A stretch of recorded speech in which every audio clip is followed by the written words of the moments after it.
بسم اللہ الرحمن الرحیم۔ السلام علیکم۔ میرا سسر ہر مہینے حلیم کی دیگ پکاتا اور حاملہ عورتوں میں تقسیم کرتا۔ جو حاملہ عورت کھاتی وہ جڑواں بچے پیدا کرتی۔ اگر کوئی کنواری لڑکی غلطی سے وہ حلیم کھا لیتی تو ساری زندگی بانجھ رہتی۔ میں بہت حیران ہوتی کیونکہ میں بھی حاملہ تھی، لیکن سسر مجھے حلیم کو ہاتھ نہ لگانے دیتا۔ حلیم تقسیم کرنے کے بعد سسر کے چہرے پر عجیب مسکراہٹ ہوتی۔ میں نے چوری وہ حلیم کھا لیا۔ ابھی 5 منٹ گزرے تھے کہ اچانک میری شادی کو 1 سال ہو چکا تھا۔ میں اپنے شوہر، ساس، سسر اور نند کے ساتھ رہتی تھی۔ ایک بہترین زندگی کے اصل معنی شاید شادی کے بعد ہی اچھا سسرال ملنا ہی ہوتا ہے۔ مجھے بھی اچھا سسرال ہی ملا تھا۔ میرے شوہر کو اپنا کاروبار تھا، جبکہ میرا سسر ہر ہفتے حلیم پکا کے لڑکیوں کو کھلاتا تھا۔ عجیب بات یہ تھی کہ وہ حلیم جو بھی حاملہ عورت کھاتی اسے جڑواں بچے پیدا ہوتے تھے، لیکن اگر کوئی کنواری لڑکی اس حلیم کو کھا لیتی تو وہ ہمیشہ کے لیے بانجھ ہو جاتی تھی۔ میں جب بھی یہ بات سنتی تھی تو بہت حیران ہوتی تھی۔ میرے لیے یہ بات ماننا قدرے مشکل تھا کہ حلیم کھانے سے کوئی عورت بانجھ ہو جائے یا کسی حاملہ عورت کو جڑواں بچے پیدا ہوں۔ خیر یوں ہی وقت گزرتا گیا اور شادی کے 1 سال بعد مجھے بھی حمل ٹھہر گیا۔ شروع میں حلیم کے بارے میں بھی بہت منفی سوچ رکھتی تھی، لیکن جب سے ماں کے عہدے پر فائز ہونے کا احساس میرے دل میں آ جاگا، تب سے ہی میں نے بھی یہی چاہا تھا کہ مجھے بھی جڑواں بچے پیدا ہوں۔ اس لیے میں نے آج سوچا کہ اپنے سسرال سے کہوں گی کہ مجھے بھی وہ حلیم دیں جس سے مجھے جڑواں بچے پیدا ہوں۔ دوپہر کو جب میرا سسر حلیم لے کر گھر کے باہر آیا تو بہت سی حاملہ عورتوں نے ان سے حلیم لیا اور کمرے میں چلی گئی۔ میں کمرے کی کھڑکی میں کھڑی یہ سارا منظر دیکھ رہی تھی۔ میرا سسر ایک ایک کر کے عورتوں کو حلیم دیتا اور انہیں کمرے میں بھیج دیتا تھا۔ انہی سب میں ایک کم عمر لڑکی میرے سسر کے پاس آئی اور اس سے یہ حلیم مانگی۔ میں نے بغور اسے لڑکی کو دیکھا تو اس کے چہرے پر جھلکتی جوانی کی خوبصورتی سے ہی اس کی عمر واضح ہو رہی تھی۔ میں نے سسر کے تاثرات دیکھے تو وہ ماتھے پر سلوٹیں ڈالے اس لڑکی کو جانے کا کہہ رہے تھے۔ وہ لڑکی انکار سن کر مایوس ہو کر چلی گئی۔ میں ابھی بھی کھڑکی میں کھڑی تھی، سسر کا کام کرتا دیکھ رہی تھی۔ حلیم عورتوں کو کھلا کر میرے سسر کے چہرے پر عجیب سی چمک آئی تھی۔ جب رش تھوڑا کم ہوا تو میں کمرے سے باہر نکلی اور قدم قدم چلتی باہر دروازے تک آئی اور اپنے سسر کو آواز دی۔ حلیم ڈالتے ان کے ہاتھ رکے تھے۔ گردن موڑے انہوں نے آدھ کھلے دروازے سے مجھے دیکھا اور اندر آ گئے۔ بولو بیٹا کیا چاہیے؟ شفقت سے میرا سسر بولا تھا۔ انکل جی مجھے بھی حلیم چاہیے، میرا بھی دل چاہتا ہے کہ میرے بھی جڑواں بچے پیدا ہو، میں نے خوشی جوش سے کہا تھا۔ میرے سسر کے چہرے پر سے شفقت کے آثار جاتے رہے اور سختی اپنا ڈیرا جمانے لگی تھی۔ دیکھتے ہی دیکھتے ان کی نرم آواز سخت ہوئی اور وہ سختی سے بولے کہ اندر اپنے کمرے میں جاؤ، حلیم کا خیال اپنے دل سے نکال دو، سمجھی؟ میں اپنے سسر کا اچانک بدلا انداز دیکھ کر حیران ہوئی تھی۔ بھلا اتنا بھی کیا شدید رد عمل ظاہر کرنا، وہ بھی صرف حلیم مانگنے پر؟ میں منہ بناتی اندر کمرے میں آ گئی، کھڑکی کے پاس دوبارہ سے کھڑی ہو گئی اور باہر دیکھنے لگ گئی۔ عورتوں کا رش ختم ہو چکا تھا۔ حلیم کا خالی برتن انہوں نے دروازے کی طرف رکھا اور خود اسی کمرے میں چلے گئے جہاں وہ عورتیں موجود تھیں۔ مجھے ہمیشہ سے ہی اس کمرے کو لے کر تجسس رہتا تھا کہ حلیم لے کر وہ عورتیں اپنے گھر جانے کے بجائے اس کمرے میں کیوں جاتی تھی۔ مسلسل کھڑے رہنے کی وجہ سے میرے پاؤں شدید درد کرنے لگے تھے، لیکن میں وہاں سے ہلنا بھی نہیں چاہتی تھی۔ مجھے آج یہ بات سمجھ آ رہی تھی کہ تجسس اور شک انسان کو ضدی بنا دیتا ہے، پھر چاہے اس کا خود کا ہو، نقصان کیوں نہ ہو رہا ہو۔ میں نے کمرے میں پڑی کرسی گھسیٹی اور کھڑکی کے پاس رکھ کر بیٹھ گئی۔ تقریباً 10 منٹ کے بعد ہی کمرے سے ایک ایک کر کے تمام عورتیں نکلنا شروع ہو گئی۔ میں نے ان کی چال پر غور کیا تو وہ سست روی سے چل رہی تھی۔ ان کے چہرے سوجے ہوئے تھے جبکہ آنکھیں بھی کھینچی ہوئی تھیں۔ میں حیرت زدہ ہو کر یہ سب دیکھ رہی تھی۔ جب وہ سب جا چکے تھے تو میرے سسر کمرے سے باہر نکلا۔ وہ بھی پورا پسینے سے شرابور تھا، چہرے پر آیا پسینہ انہوں نے قمیص کی آستین سے صاف کیا اور جیب سے چابی نکال کر کمرے کو تالا لگا دیا۔ میں آنکھیں چھوٹی کیے بغور یہ سب دیکھ ہی رہی تھی۔ تالا لگا کر میرے سسر نے چابی قمیض کی جیب میں ڈالی اور گھر کی طرف آ گئے۔ میں تیزی سے اٹھی اور کمرے سے باہر نکل کر باہر بچھے پلنگ پر ساس کے پاس آ کر بیٹھ گئی۔ تسبیح پڑھتے ہوئے ساس کی انگلیاں تھمی تھیں کہ انہیں آنکھیں کھولے انہوں نے مجھے سختی سے دیکھا اور بولی کہ کتنی بار کہا ہے کہ آرام سے بیٹھا کر، کوئی نقصان کروائے گی تو بچے کا۔ ساس کی بات کو سن کر میں نے اچھا کہا اور دروازے کی طرف دیکھنے لگ گئی۔ میرا سسر اور میرا شوہر دونوں ہی ایک ساتھ گھر میں داخل ہوئے تھے۔ سسر نے کھانے کا اشارہ کیا تو میں اٹھ کر باورچی خانے آ گئی اور کھانا گرم کرنے لگ گئی۔ تھوڑی ہی دیر میں سب کھانے کی میز پر موجود تھے۔ کھانا کھانے کے بعد میں کام ختم کرتی کمرے میں آئی تو شوہر بستر پر بیٹھا کتاب پڑھنے میں مصروف تھا۔ میں بھی دوسری جانب آ کر بیٹھ گئی اور اسے دیکھا۔ تم سے ایک بات پوچھوں؟ ہاں پوچھو، کتاب کا صفحہ پلٹتے ہوئے میرے شوہر نے کہا۔ تو میں نے پوچھا کہ انکل کب سے حلیم عورتوں کو کھلا رہے ہیں؟ سوال پوچھتے ہی میں نے شوہر کے چہرے کو غور سے دیکھا تھا کہ میں اس کے تاثرات سے اندازہ لگا سکوں کہ اسے میرا سوال برا تو نہیں لگا، اور یہی ہوا تھا۔ کتاب پڑھتے ہوئے اس کی نظریں ایک ہی لفظ پر جم سی گئی تھی اور ہاتھوں کی حرکت بھی رک سی گئی تھی۔ پھر اس نے اچک کر مجھے دیکھا اور کہا کہ تمہیں ان باتوں سے کوئی غرض نہیں ہونی چاہیے۔ کون کیا کرتا ہے تم اپنا خیال رکھا کرو، اور آئندہ میں اس موضوع پر کوئی بات بھی نہیں کرنا چاہتا۔ کہتے ہوئے اس نے زور سے کتاب بند کر کے مزید میز پر پٹکی اور کروٹ لے کر لیٹ گیا۔ میں ہکا بکا اس کی پشت دیکھتی رہ گئی۔ اب مجھے واقعی میں حلیم کے بارے میں تشویش ہونے لگی تھی۔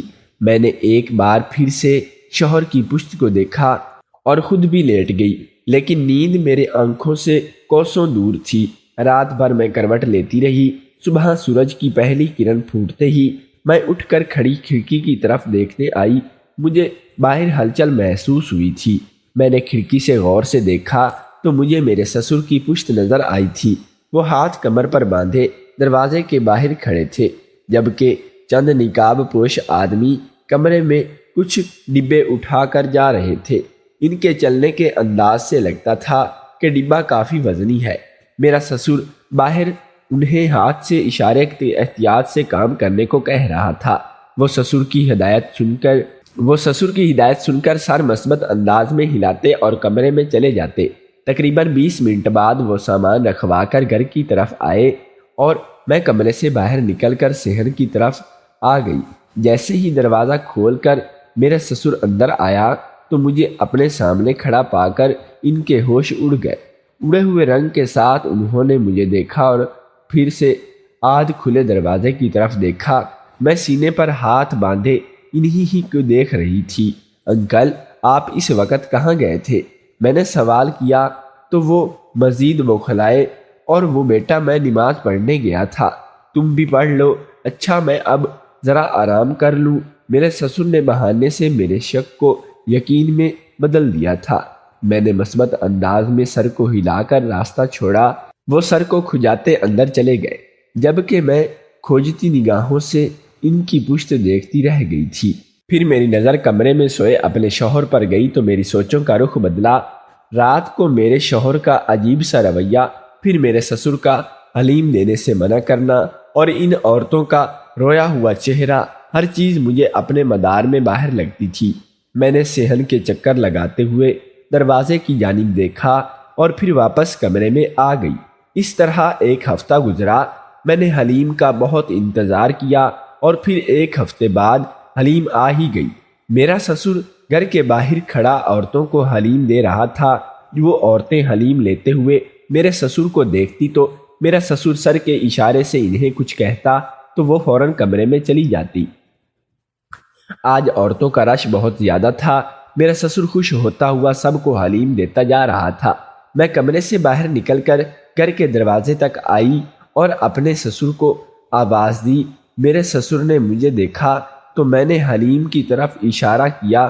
میرا سسر سخت بولتا ہوا دوبارہ سے باہر چلا گیا، جبکہ میں مایوسی سے واپس پلٹ آئی اور کھڑکی کے پاس کھڑی ہو گئی۔ حلیم تقسیم کرنے کے بعد میرے سسر نے خالی دیگ دروازے کے پاس رکھی اور خود کمرے میں چلا گیا۔ میں نے الجھن سے یہ سارا منظر دیکھا اور اٹھ کر باہر آ گئی۔ گیٹ کی فضا مجھے ایک دم سی عجیب لگنے لگی تھی۔ جب سے میں نے حلیم کے بارے میں متجسس ہونا شروع کیا تھا تب سے گھر کا پورا ماحول مجھے کسی کیمرے کی طرح لگ رہا تھا۔ ہر وقت نند مجھے ترچھی نظروں سے دیکھتی رہتی تھی اور ساس وہ تو اب بہت ہی سختی کرنے لگی تھی۔ میں صحن میں پڑے پلنگ پر آ کر بیٹھ گئی اور نند کو دیکھا تو وہ بھی شاید ترچھی نظروں سے مجھے ہی دیکھ رہی تھی۔ میں نے گردن گھما کر ساس کو دیکھا تو وہ تسبیح پڑھنے میں مصروف تھی۔ میں نے اپنی گردن سیدھی کر کے نظر دیوار پر ٹکا دی۔ میری آنکھوں میں سے سامنے گزشتہ 1 سال کسی فلم کی طرح چلنے لگا تھا۔ ہر منظر تیزی سے میرے سامنے آتا۔ میں نے اپنی گردن سیدھی کر کے نظریں دیوار پر ٹکا دی۔ میری آنکھوں کے سامنے گزشتہ 1 سال کسی فلم کی طرح چلنے لگ رہا تھا۔ میری آنکھوں کے سامنے 1 سال گزشتہ کسی فلم کے طرح چلنے لگا تھا۔ ہر منظر تیزی سے میرے سامنے آتا اور پھر تھم سا جاتا۔ اسی طرح گزشتہ دنوں کے تمام مناظر میری آنکھوں کے سامنے تازہ ہوئے تو میں ایک دم چونک سی گئی تھی۔ میں تیزی سے اٹھی اور کمرے کی طرف آ گئی۔ کمرے میں آ کر میں نے کھڑکی سے باہر کا منظر دیکھا۔ میں تیزی سے اٹھی اور کمرے کی طرف آ گئی۔ کمرے میں آ کر میں کھڑکی سے باہر کا منظر دیکھا۔ کمرے سے آ کر میں نے کھڑکی سے باہر کا منظر دیکھا تو نوکر صفائی کرنے میں مصروف تھا۔ سسر ابھی بھی اندر کمرے میں ہی تھا۔ میں نے دھول اڑاتے کوڑے کو دیکھا تو اس میں پلیٹوں کے علاوہ اور بھی کچھ تھا۔ میں شدید حیران ہوئی تھی کہ میرا سسر یہ چیز عورتوں کو کب پکڑایا کرتا تھا۔ میں وہیں کرسی پر بیٹھ گئی اور سسر کے کمرے سے نکلنے کا انتظار کرنے لگ گئی۔ دوپہر اور شام کی سرخی میں سبقت لی تو آہستہ آہستہ کر کے عورتیں کمرے سے نکلنے لگ گئی۔ آج بھی ان عورتوں کا حال پہلی عورتوں سے مختلف تھا نا۔ ان کے پیچھے ہی میرا سسر کمرے سے باہر نکلا۔ ان کا چہرہ شدید سرخ ہو رہا تھا اور وہ بار بار آنکھوں کو مسلتے اور کمرے کی جانب دیکھتے جا رہے تھے۔ اسی آسنا میں ایک لڑکی باہر نکلی اور اسے گھور کر دیکھا۔ وہ لب پر انگلی رکھتے چپ ہو جانے کا کہہ کر آنکھیں صاف کرتی باقی عورتوں کی نسبت اپنے وجود کو تھامے تیز تیز قدم اٹھاتی ان سے آگے نکل گئی اور پھر سے پیچھے مڑ کر میرے سسر کو دیکھا تھا۔ میں یہ سب دیکھ کر الجھن میں آ گئی تھی۔ وہ لڑکی اتنا کیوں رو رہی تھی اور میرا سسر اتنے غصے میں کیوں تھا؟ میں کرسی سے اٹھی اور باورچی خانے میں آ کر کھانے کی تیاری کرنے لگ گئی۔ رات کے کھانے کے دوران میرے سسر نے مجھے ایک نظر دیکھا اور پھر میرے شوہر کو دیکھا۔ میں بھی انہیں دیکھ ہی رہی تھی کہ پھر انہوں نے چمچ پلیٹ میں رکھا اور میرے شوہر کو مخاطب کیا۔ میز پر اچانک سے خاموشی چھا گئی تھی۔ سب کی نظریں اب مجھ پر تھیں۔ میرا شوہر بھی مجھے ہی غصے سے گھور رہا تھا۔ بائی بابی کی حرکتیں بہت ہی عجیب ہو گئی تھیں۔ سارا دن کھڑکی کے پاس کھڑی باہر دیکھتی رہتی تھی اور ان کی جاسوسی بھی حد سے زیادہ بڑھتی جا رہی تھی۔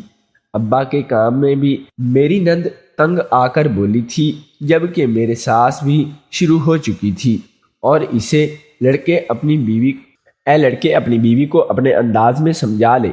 اس کے جو پر نکل آئے ہیں نا، کہیں میں وہ سارے کاٹ ہی نہ دوں۔ پھر نہ کہیو کہ ساس بری نکلی۔ میری ساس بھی ہاتھ چلاتی بولتی جا رہی تھی، جبکہ میرا دل شوہر کے رد عمل پر لرزنے لگا تھا۔ میں نے جھکی ہوئی نظروں سے اس کی بند مٹھی کو دیکھا تھا۔ وہ اپنا غصہ ضبط کر رہا تھا۔ پھر میں نے دیکھا کہ وہ کرسی گھسیٹ کر اپنا اور مجھے اندر آنے کا کہہ کر خود کمرے میں چلا گیا۔ اس کا حکم سنتے ہی میں نے بے اختیار تھوک نگلا اور اٹھ کر کمرے میں گئی۔ کمرے میں داخل ہو کر میں نے اپنے شوہر کو دیکھا تو وہ مجھے غصے سے دیکھ رہا تھا۔ دروازہ بند کرو، اگلا حکم صادرہ ہوا تھا۔ میں نے دروازہ بند کر کے اسے دیکھا۔ میری ہتھیلیاں پسینے سے بھیگتی جا رہی تھیں۔ میں آنے والے وقت کے بارے میں سوچ کر خوف زدہ ہوتی جا رہی تھی۔ میں انگلیاں مروڑتی اس کے پاس آ کر کھڑی ہوئی تو اس نے میرے بازو کو اپنی سخت گرفت میں لیا۔ خون اشام آنکھیں مجھے دیکھا جبکہ میں آنکھیں پانی سے بھرنے لگی تھی۔ تمہیں پیار کی زبان سمجھ میں نہیں آتی؟ کتنی بار کہا ہے کہ بابا کے کام میں ٹانگ مت اڑایا کرو۔ کیا تمہیں اچھا لگے گا کہ تمہیں اس حالت میں جسمانی اذیت دوں یا تمہارے ساتھ کوئی ناروا سلوک کروں؟ بولو۔ میں حیرت زدہ ہو کر بری ہوئی آنکھوں سے اپنے شوہر کو دیکھ جا رہی تھی۔ 1 سال کے پورے عرصے میں اس کا یہ انداز مجھے اندر تک ہلا گیا تھا۔ میں نے بے اختیار نفی میں سر ہلایا تو اس نے دانت کچا کر مجھے دیکھا اور اپنی گرفت سے آزاد کر کے خود کمرے سے باہر نکل گیا۔ میں بازو مسلتی کھلے دروازے کو دیکھتی رہی اور اپنی گرفت میں آزاد کر کے خود کمرے سے باہر نکل گیا۔ میں بازو مسلتی کھلے دروازے کو دیکھتی جا رہی تھی۔ بیوی کی محبت پر ہمیشہ شوہر کے ماں باپ اور بہن بھائی کی محبت اور 40 سبقت لے جاتی ہے۔ بہت کم مرد ایسے ہوتے ہیں کہ جو دونوں طرف برابری رکھتے ہیں۔ میں نے بھری ہوئی آنکھیں ہاتھ کے پشت میں رگڑ کر اور بستر پر آ کر لیٹ گئی۔ میرا سر شدید دکھنے لگا تھا۔ میں نے تمام تر سوچوں میں رہائی لینے کی ناکام کوشش کی تھی، لیکن یہ اتنا آسان نہیں تھا۔ مجھے سوچنے کی بیماری پڑ چکی تھی۔ میری تمام تر سوچیں حلیم کے گرد ہی ہوئی تھی۔ مجھے اس چیز کا خیال آیا کہ میرا سسر ان عورتوں کی حلیم کے ساتھ دیتا آخر کیا تھا۔ اس چیز نے ایسی کیا بات تھی کہ عورتیں اسے لے کر کمرے میں چلی جاتی تھیں؟ اور کیا واقعی میں حلیم کچھ خاص بات ہے جس کی وجہ سے حاملہ عورتیں جڑواں بچے پیدا کرتی ہیں اور کنواری عورتیں بانجھ ہو جاتی ہیں؟ یا پھر ان سب کے دام میں الو بنا کر میرا سسر ان سے جسمانی تسکین پوری کرتا ہے؟ یہی سب سوچتے سوچتے میں سو گئی تھی، لیکن میں نے سوچ لیا تھا کہ اب ہر صورت سسر کے حلیم کا دروازہ لے کر ہی راز پتہ لگا کر ہی رہوں گی۔ صبح ہوتے ہی میرا شوہر تو کام پر چلا گیا، جبکہ میری نند کالج چلی گئی اور اب میں اور میری ساس گھر پر اکیلی تھی۔ ساس تو محلے کی عورتوں کے ساتھ ساتھ بیٹھی باتوں میں مصروف تھی، جبکہ میں اپنے کمرے میں بیٹھی تھی۔ ساس کی عدم توجہی میں فائدہ اٹھاتے ہوئے میں کمرے میں باہر نکلی اور ساس سسر کے کمرے میں آ گئی۔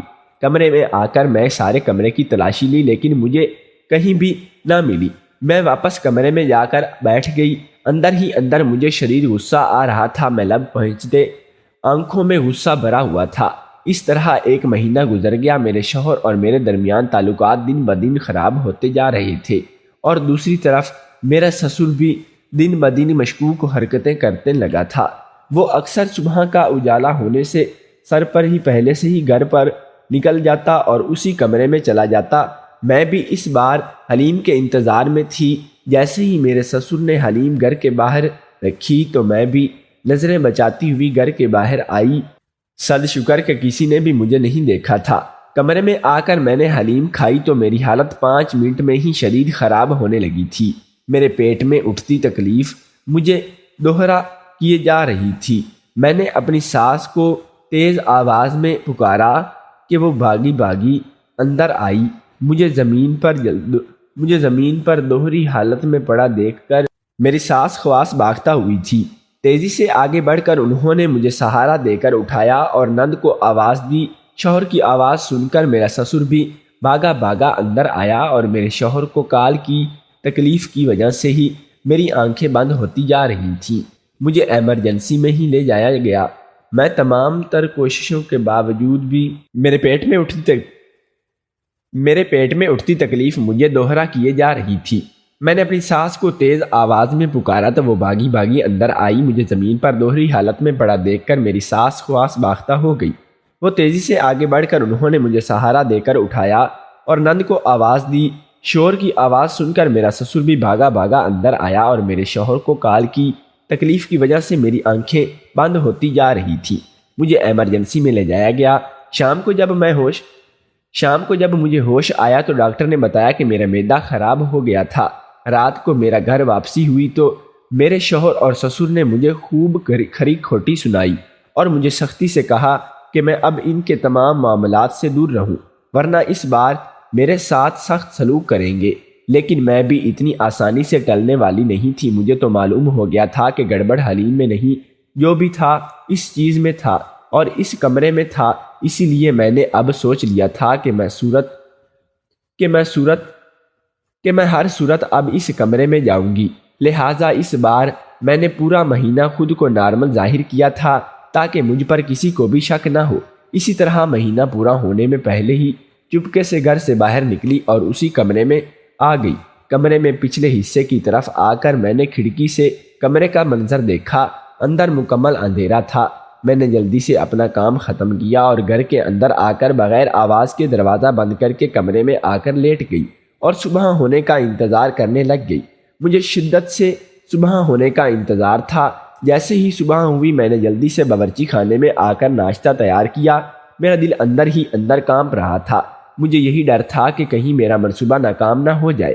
ناشتے کے بعد میرا شوہر کام پر چلا گیا اور میرا سسر حلیم کی تیاری کرنے لگ گیا۔ میں ساس کے پاس آ کر بیٹھ گئی۔ جیسے ہی دوپہر ہوئی اور باہر دیگ رکھنے کی آواز آئی تو میں اٹھی اور ساس سے آرام کرنے کا کہہ کر کمرے میں آ کر دروازہ بند کر کے موبائل لے کر بیٹھ گئی۔ پھر گھر کی پچھلی سائیڈ چلی گئی اور سامنے کیمرہ کھول لیا۔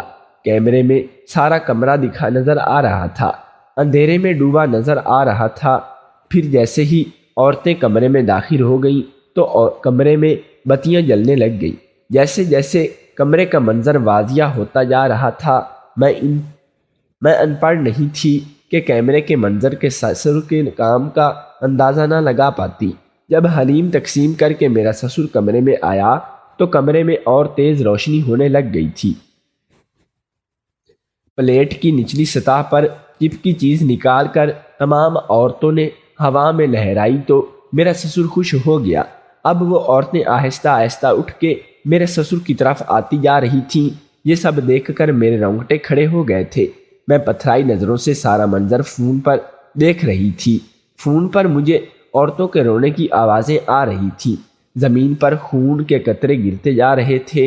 اتنا ہولناک منظر تو دیکھ کر میرا جی متلانے لگا تھا۔ میرے ہاتھ پاؤں بھی شدید کانپ رہے تھے، جبکہ چہرہ لٹے مانند ہو کر سفید پڑ چکا تھا۔ میں نے ہراساں نظروں سے کھڑکی کی طرف دیکھا اور پھر ایک آخری فیصلہ کیا۔ مجھے میرے مستقبل کی پرواہ نہیں تھی۔ میں نے فون پر پولیس کا نمبر ڈائل کیا اور انہیں ساری بات بتا دی۔ میری آنکھیں خوف کے مارے بھیگتی جا رہی تھیں۔ میں نے ہتھیلی کی پشت سے آنسو صاف کر کے ایک اور نمبر ڈائل کیا اور واپسی کا فیصلہ کر لیا۔ کتنے درندہ صفت لوگ تھے، کتنے نقاب تھے ان کے چہروں پر۔ تھوڑی ہی دیر میں پولیس کی گاڑی ہمارے گھر کے باہر آئی تو میں کندھے پر چادر ڈالتی موبائل تھامے کمرے سے باہر نکلی اور گھر کا دروازہ کھولا۔ پولیس نے اس کمرے میں سمیت پورے گھر کی اپنے حراست میں لے لیا تھا۔ شاید میرے شوہر کو کسی محلے والے نے اطلاع کی تھی، اس لیے وہ بھی پہنچ چکا تھا۔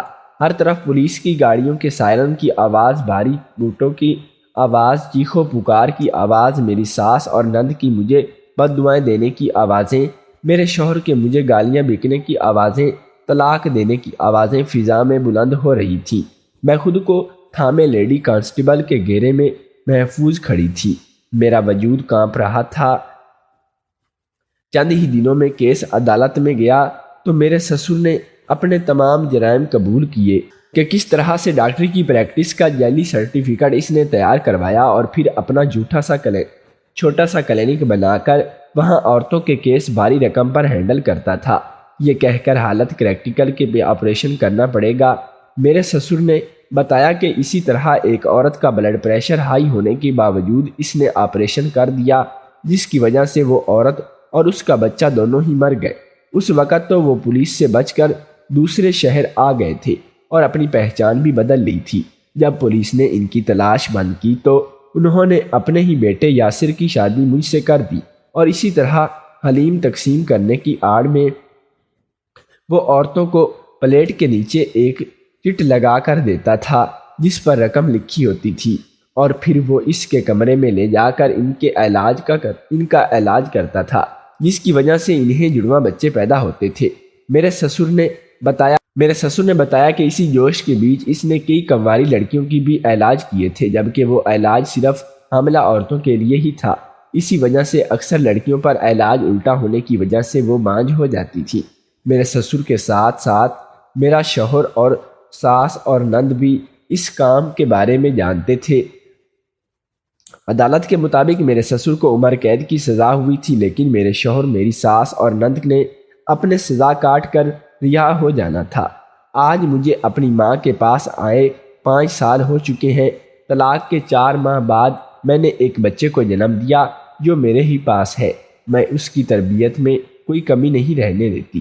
میں جانتی ہوں کہ جیسے جیسے اس کی عمر بڑھے گی وہ اپنے باپ کے بارے میں مجھ سے ضرور پوچھے گا، لیکن اب میں ان سوالوں کے لیے بھی تیار ہوں۔ میں ہمیشہ ایک ہی بات سوچتی ہوں کہ انسان کی خواہشات اس حلال اور حرام میں فرق کا تمیز بھلا دیتی ہے، بالکل ویسے ہی جیسے وہ عورتیں جڑواں بچے کی چاہ میں یہ بھی بھول گئی تھیں کہ جو علاج وہ کروانے جا رہی تھی وہ حرام تھا۔ کہیں نہ کہیں میں بھی اکثر اپنی ہی خواہش پر نادم ہو جاتی تھی۔ میں بھی تو خدا کے کام پر اس کی دین پر ناشکری کر رہی تھی، لیکن میں نے دل سے معافی کی طلب کی اور شکر گزار ہوں کہ اس نے مجھے درندوں سے بچا لیا۔ آپ کے خیال میں کیا ہے؟ میں نے پولیس کو اطلاع کر کے ٹھیک کیا تھا یا مجھے اپنے سسرال والوں سے بات کرنی چاہیے تھی اور ان کو ایک موقع دینا چاہیے تھا؟ میرا سسر جو کام کرتا تھا وہ صحیح تھا؟ کمنٹ کر کے ضرور بتائیے گا۔